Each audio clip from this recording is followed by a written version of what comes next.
malveillant soutenu par Baal. Les bowers de liqueur rouge, qui représentent leur sacrifice sanglant au culte d'enfants, changèrent par la suite leur nom en Rothschild, alias enfant du roc, Satan. Les Rothschild étaient les représentants de la mafia khazare, destinés à infiltrer et prendre en otage le système bancaire britannique, pour ensuite prendre en otage la nation anglaise tout entière. Bauer Rothschild avait 5 fils qui ont infiltré le système bancaire européen, allemand, anglais, autrichien, français et napolitain, et la Banque centrale de la City de Londres, par le biais de plusieurs opérations secrètes bien conçues, y compris un faux rapport de la victoire de Napoléon à Waterloo, alors qu'ils avaient été vaincus. Cela a permis aux Rothschild d'utiliser la fraude et la tromperie pour accaparer les richesses de la noblesse anglaise et des propriétaires terriens qui réalisaient des investissements par l'intermédiaire des institutions bancaires de la City de Londres. Les Rothschild établirent un système de banque privée qui se spécialisa dans l'émission de monnaie contrefaite à partir de rien en prélevant des taux usuraires sur les Britanniques pour l'utilisation de ce qui aurait dû être leur propre monnaie. C'était une application de la magie noire de l'argent babylonienne. Ils prétendaient aux initiés qu'une telle technologie et un tel pouvoir de l'argent leur étaient conférés par Baal en récompense de leur sacrifice rituel sanglant d'enfants en son honneur. Une fois qu'ils avaient réussi à infiltrer et pris en otage le système bancaire britannique, ils se sont mariés avec la famille royale britannique et infiltré et complètement pris en otage toute l'Angleterre et ses principales institutions.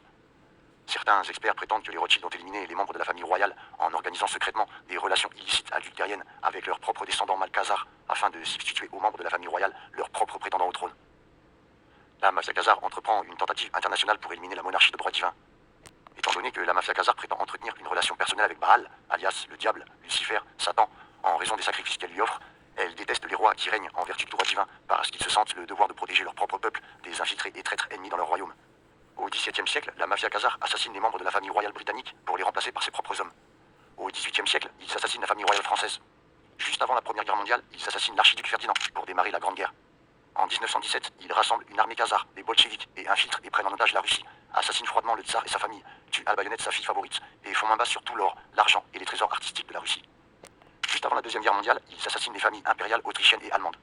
Puis, ils se débarrassent de la famille impériale chinoise, et dépouillent de son pouvoir la famille impériale japonaise.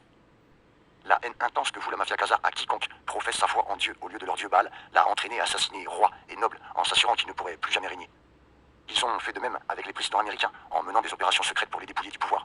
Si cela ne suffit pas, la mafia khazare les assassine comme elle l'a fait pour McKinley, Lincoln et JFK, 3 des présidents qui se sont opposés aux banquiers khazars. La mafia khazare est déterminée à assassiner tout dirigeant ou élu fort qui ose résister au pouvoir de la magie de l'argent babylonienne ou à leur pouvoir dû au déploiement de leur réseau de compromission humaine. Les Rothschild créent le trafic international des narcotiques pour le compte de la mafia khazare. Les Rothschild ont alors dirigé en sous-marin l'Empire britannique et conçu un plan diabolique pour récupérer les énormes quantités d'or et d'argent que les Britanniques avaient payées à la Chine en contrepartie de la soie de haute qualité et des épices qu'ils ne trouvaient pas ailleurs. Les Rothschild, par le biais de leur réseau d'espionnage international, avaient entendu parler de l'opium turc et de ses propriétés addictives. Ils ont alors organisé une opération secrète pour acheter de l'opium turc et le vendre aux Chinois, infectant des millions de personnes en les rendant dépendants à l'opium, ce qui a ramené l'or et l'argent dans les coffres de Rothschild, non dans ceux du peuple britannique. L'addiction à l'opium créée par les ventes d'opium des Rothschild créa une telle nuisance que la Chine est entrée en guerre à 2 reprises pour y mettre un terme. Ces guerres sont connues sous le nom de révolte des boxeurs, en chinois guerre du point de justice, ou guerre de l'opium. Les masses d'argent que les Rothschild ont retirées de la vente d'opium étaient si énormes qu'ils sont devenus encore plus accros à cet argent facile que les drogués ne l'étaient à l'opium. Les Rothschild ont été la source de financement de l'établissement des colonies américaines, en fondant la colonie de la baie d'Hudson et d'autres sociétés pour exploiter le nouveau monde des Amériques. Ce sont les Rothschild qui ont ordonné l'extermination massive et le génocide des peuples indigènes d'Amérique du Nord pour permettre l'exploitation des vastes ressources naturelles du continent. Les Rothschild ont suivi le même modèle économique dans les Antilles et le sous-continent indien, avec pour conséquence le meurtre de millions de victimes innocentes.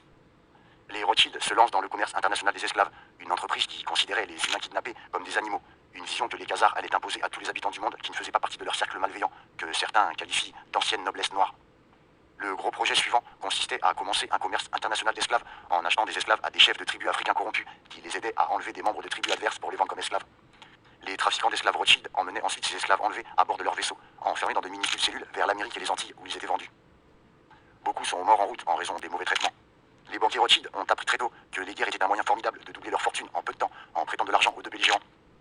Mais pour avoir la garantie d'être remboursés, ils devaient faire passer des lois fiscales qui pouvaient servir à contraindre au paiement. Rappelons que l'impôt sur le revenu des personnes physiques a été introduit en France peu après la Première Guerre mondiale, le 15 juillet 1914. Le complot des banksters de la mafia khazare des Rothschild visant à prendre leur revanche contre les colons américains et la Russie qui les avait aidés à gagner la guerre d'indépendance. Lorsque les Rothschild ont perdu la guerre d'indépendance américaine, ils ont accusé le tsar et la Russie d'avoir aidé les colons en interdisant le blocus des vaisseaux britanniques. Ils ont juré vengeance contre les colons américains, tout comme ils l'avaient fait contre les Russes et leurs alliés lorsqu'ils avaient écrasé la Khazarie vers l'an 1000. Les Rothschild et leur entourage d'oligarques britanniques complotèrent pour reprendre possession de l'Amérique, et cela devint leur principale obsession. Ils fomentèrent des plans pour établir une banque centrale américaine en application de leur magie et leur contrefaçon monétaire babylonienne. La tentative des Rothschild de reprendre possession de l'Amérique en 1812 pour le compte de la mafia khazare échoua, une fois de plus en raison d'interventions russes. Cet échec mit en rage la mafia khazare des Rothschild et ils jurèrent une fois de plus de prendre leur revanche à la fois sur les Russes et les colons américains en infiltrant et prenant en otage les deux pays pour les dépouiller de leurs biens, les tyranniser avant de massacrer les deux nations et leur population. Les tentatives de la mafia khazare de créer une banque centrale privée américaine furent bloquées par le président Andrew Jackson, qui les traita de satanistes en jurant de les expulser par la grâce et le pouvoir de Dieu Tout-Puissant. Les banksters Rothschild se regroupèrent et poursuivirent leurs tentatives en sous-marin pour installer leur propre banque de magie monétaire en Amérique. Finalement, en 1913, la mafia khazare des Rothschild réussit à établir une tête de pont en Amérique et un ennemi malfaisant fit son entrée en Amérique. En 1913, la mafia khazare des Rothschild réussit dans sa tentative, grâce à des membres du Congrès corrompus et traîtres, de faire adopter la loi illégale de la Réserve fédérale, sans le quorum requis, le réveillon de Noël. La loi fut signée par un président, Woodrow Wilson, corrompu, acheté, qui était un traître à l'Amérique, tout comme les membres du Congrès qui la votèrent. La mafia khazare des Rothschild crée ensuite un système d'imposition illégal en Amérique. La mafia khazare mit en place un système d'imposition illégal, inconstitutionnel, afin de s'assurer que les Américains paieraient le niveau élevé de dépenses du gouvernement américain grâce au concours des marionnettes achetées et corrompues du Congrès et de la présidence, mis en place grâce au financement des campagnes électorales par la mafia khazare. Il est facile pour la mafia khazare de mobiliser assez d'argent pour élire ce qu'ils veulent, parce que quand vous contrôlez une banque centrale qui agit comme un contrefacteur secret, vous disposez de tout l'argent que vous voulez. À peu près au même moment où ils ont créé leur système d'imposition illégale, ils ont également corrompu des membres du Congrès pour approuver l'Internal Revenue Service, service de l'impôt sur le revenu, qui est leur propre service privé de recouvrement d'impôts à Porto Rico. Peu après, ils ont créé le Federal Bureau of Investigation, le FBI, pour protéger les banksters, leur servir de couverture et les empêcher d'être jamais poursuivis pour leur rituel de sacrifice d'enfants et leur réseau pédophile, et également de services de renseignement secrets à leur discrétion. Notez que le FBI n'a pas de charte officielle selon la bibliothèque du Congrès et n'a donc aucun droit d'exister ou d'émettre des bulletins de salaire. La mafia khazare des Rothschild déchaîne la révolution bolchevique en Russie pour exercer sa vengeance d'une incroyable sauvagerie sanguinaire sur des Russes innocents qu'elle avait préparée pendant de nombreuses années depuis la destruction de la Khazarie. La mafia khazare des Rothschild prépara et organisa la révolution russe en utilisant ses banques centrales pour financer l'infiltration bolchevique en Russie et leur révolution au nom de la mafia khazare. Les bolcheviks ont été en fait créés et déployés par la mafia khazare dans le cadre d'une revanche planifiée de longue date sur le tsar russe et le peuple innocent de la Russie pour avoir démantelé la Khazarie vers l'an 1000 en représailles du brigandage, des massacres et des vols d'identité des voyageurs issus des pays voisins de la Khazarie. Ce fait peu connu explique l'extrême violence exercée sur la Russie par une vengeance séculaire de la mafia khazare contrôlée par les Rothschild.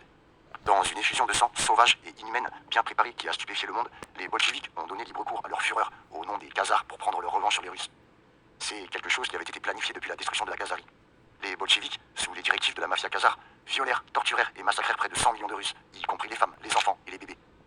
Certaines des tortures et des effusions de sang étaient si effroyables que je ne les mentionnerai pas ici. La mafia khazare des Rothschild décida une fois de plus de disparaître à la vue de tous pour infiltrer et prendre en otage l'ensemble du judaïsme. La mafia khazare des Rothschild établit le projet général de contrôler l'ensemble du judaïsme en le plaçant sous contrôle mental. La mafia khazare a pris en otage le judaïsme en le modelant sur le talmudisme babylonien, luciférisme ou satanisme, et a investi les professions bancaires et autres de Wall Street, le Congrès, les principaux médias, accumulant ainsi encore plus de richesses et de réussite économique. C'est ainsi que la mafia khazare des Rothschild put distribuer richesses et réussite aux juifs qui buvaient leur Kool-Aid, boisson de concentré de fruits artificiellement aromatisés, de craft food, et les utiliser comme intermédiaires, agents de Sayanims, agents dormants. C'est de cette manière que les Rothschild prirent en otage le judaïsme.